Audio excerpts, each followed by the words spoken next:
Bem-vindas e bem-vindos ao Psi em Áudio. Olha, hoje a gente vai mergulhar fundo num texto que é, assim, fundamental para quem estuda psicanálise, né? É a Conferência do Jacques Lacan, de julho de 1953, aquela famosa O Simbólico, o Imaginário e o Real. Exatamente, um texto super importante. E não foi uma conferência qualquer, né? Ela foi apresentada bem na fundação da Sociedade Francesa de Psicanálise. Um momento, assim, de ruptura, de busca por novos caminhos.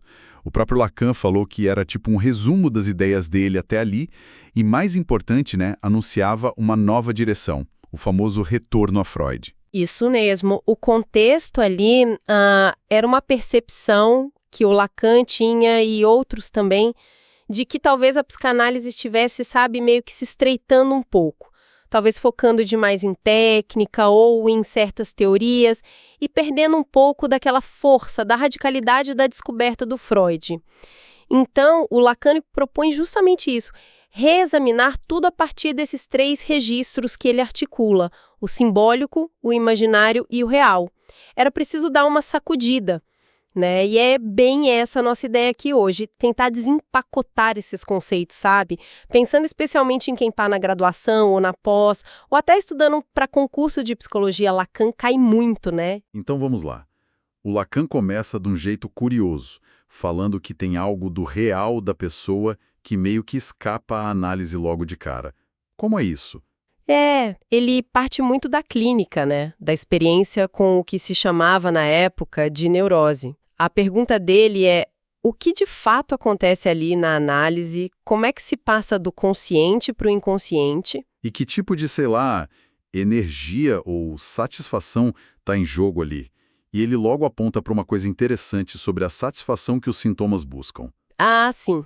Essa distinção é ótima para pensar. Ele fala que um sintoma neurótico, né, por mais que faça a pessoa sofrer, ele nunca vai matar a fome ou a sede como comida e bebida fazem. Não de forma duradoura, pelo menos. Quer dizer, a satisfação que o sintoma dá ou busca não está ligada direto às necessidades básicas, biológicas, né? E o fato de que os sintomas podem ser revertidos na análise também sugere que a economia psíquica ali é de outra ordem. Perfeito. E essa outra ordem, essa outra natureza da satisfação, Lacan vai localizar no campo do sexual. Mas, claro, sexual no sentido freudiano bem amplo, né? Não só genital. É a ordem das satisfações que ele começa a chamar aqui de imaginárias. É nesse terreno, digamos assim, que brotam as fantasias, os fantasmas. Elas pertencem a essa dimensão da satisfação que vai além do corpo biológico. E essas fantasias, mesmo que a pessoa não fale delas claramente no início, ou nem perceba direito, elas surgem na análise, é isso? Lacan dá a entender que elas meio que querem ser ditas. Exato. Ele usa uma expressão tipo feitas para se expressar. Elas aparecem no discurso, né? Muitas vezes até surpreendendo a própria pessoa que está falando. A questão não é só o que a fantasia mostra, mas o fato dela ser dita, de entrar na linguagem, na cadeia de significantes ali da sessão. Ela está ali para simbolizar algo, para marcar uma posição do sujeito em relação ao desejo. Entende? Entendi. E o sentido disso muitas vezes só aparece no contexto da transferência do que está sendo trabalhado ali. Isso. Isso conecta direto com o registro do simbólico, então. Se as fantasias são feitas para se expressar, a análise é fundamentalmente um trabalho com a palavra. Precisamente. Lacan é muito enfático nisso. O material da análise, sintoma, sonho, ato falho, associação livre, as próprias fantasias quando contados, tudo isso é, na base, estrutura simbólica. E o ponto-chave é, esses símbolos não são aleatórios. Eles se organizam seguindo as leis da linguagem. Aquela estrutura de significante e significado, né? Para Lacan, a psicanálise opera nesse campo, no simbólico. Então, quando alguém chega para análise e começa a falar, às vezes conta coisas que parecem banais do dia a dia. Mas Lacan fala que tem uma expectativa quase mística em quem ouve. A pessoa pode achar, no começo, que tem que informar o analista, tipo, dar um relatório. Mas não é isso, né? Não, de jeito nenhum. A regra da associação livre convida a outra coisa, né? Falar o que vier à cabeça, sem censura, sem tentar organizar para agradar ou para adivinhar o que o analista quer ouvir. Porque tentar controlar a impressão do outro seria justamente cair na relação imaginária. no narcisismo. O sintoma neurótico, pensando com Lacan aqui, seria como uma palavra presa, sabe? Uma metáfora no corpo ou no comportamento para algo que não pôde ser dito, não foi simbolizado direito, talvez por mexer com alguma regra, alguma lei simbólica. E se essa ordem do símbolo, essa capacidade de usar a palavra de forma, digamos, plena, falha? Se a pessoa não consegue se inscrever bem nessa dimensão da linguagem da lei? Bom, aí, segundo Lacan, o sujeito tende a se apoiar em quê? Em imagens desordenadas. São como muletas imaginárias para aquilo que não conseguiu ser simbolizado. O registro do imaginário, então, ele se interpõe, vira um obstáculo para uma relação simbólica mais autêntica. A clínica mostra isso, né?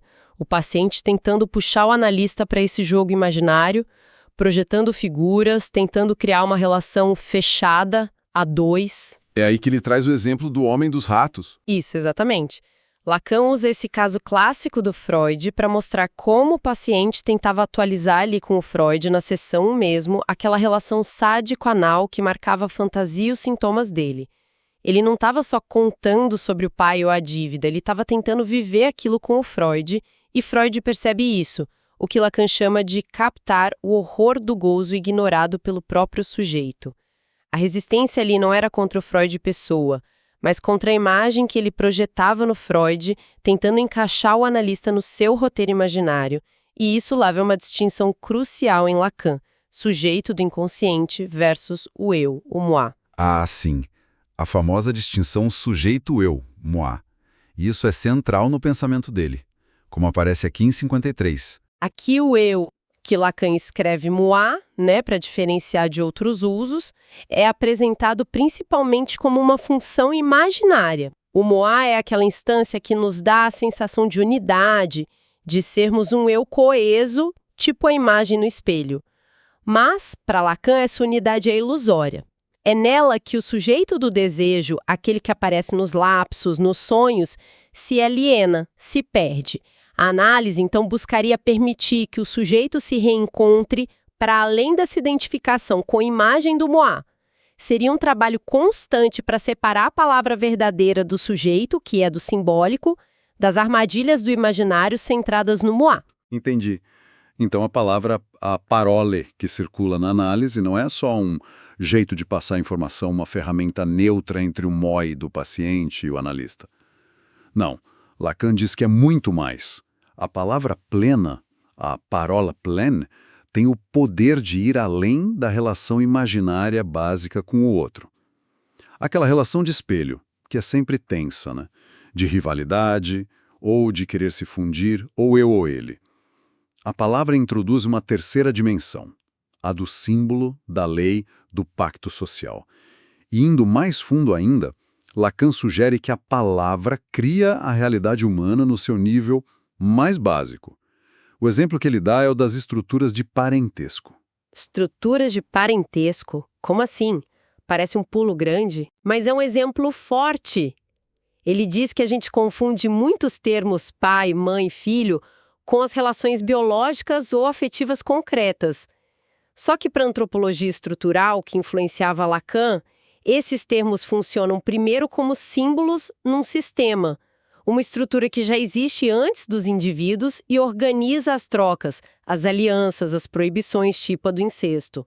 Ser pai ou mãe não é só biologia, é ocupar um lugar simbólico nessa estrutura.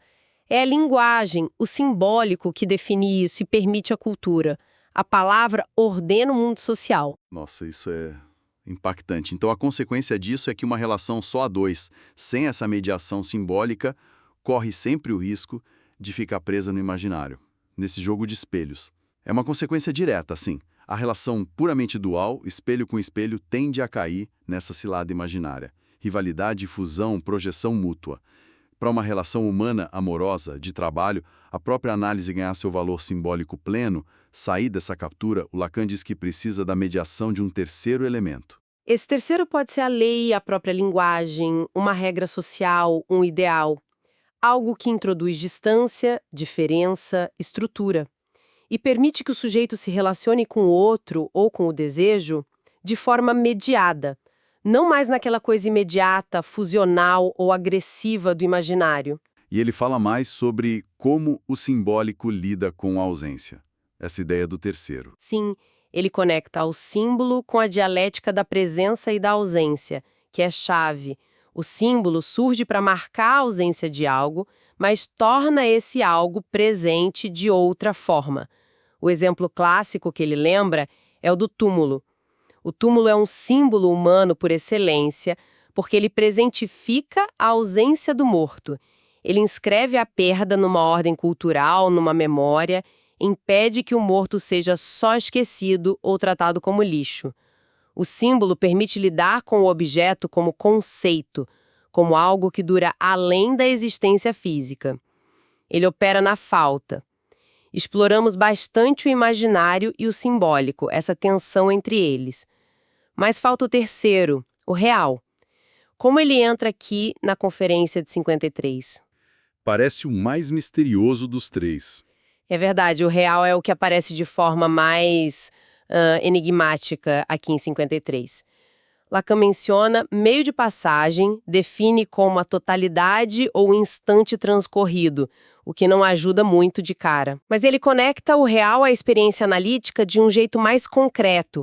Seria aquilo que surge como um limite, como um osso, algo que resiste tanto à imagem, imaginário, quanto à palavra, simbólico. É o que não encaixa, o que volta sempre para o mesmo lugar. O impossível de ser todo dito ou imaginado. O exemplo que ele dá é o silêncio do analista. Esse silêncio pode colocar o sujeito frente a um vazio, a uma angústia, que escapa do controle imaginário dele. Um ponto de real. Claro que esse conceito de real vai ser muito mais desenvolvido por Lacan depois, né? Aqui é só um esboço dessa função de resto. Ok. Então, vamos tentar amarrar isso para quem está ouvindo, principalmente quem precisa desses conceitos bem organizados para estudar para uma prova. Lacan nos dá esses três registros, simbólico, imaginário e real, não como gavetas separadas, né? Mas como dimensões ligadas que se misturam e são cruciais para entender o sujeito e a psicanálise. A gente viu que o imaginário, imagem, eu, relação a dois, pode ser necessário, mas também pode atrapalhar o simbólico, linguagem, lei, estrutura. E o real aparece como esse limite, o que escapa dessa trama simbólico e imaginária. Faz sentido. Perfeito. Se a gente fosse tirar a mensagem central dessa conferência de 53 para a clínica, seria essa.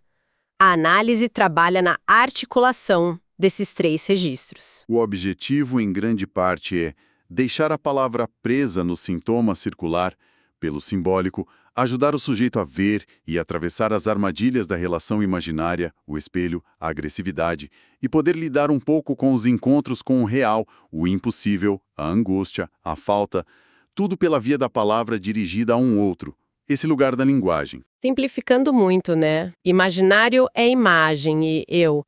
Simbólico é palavra e lei.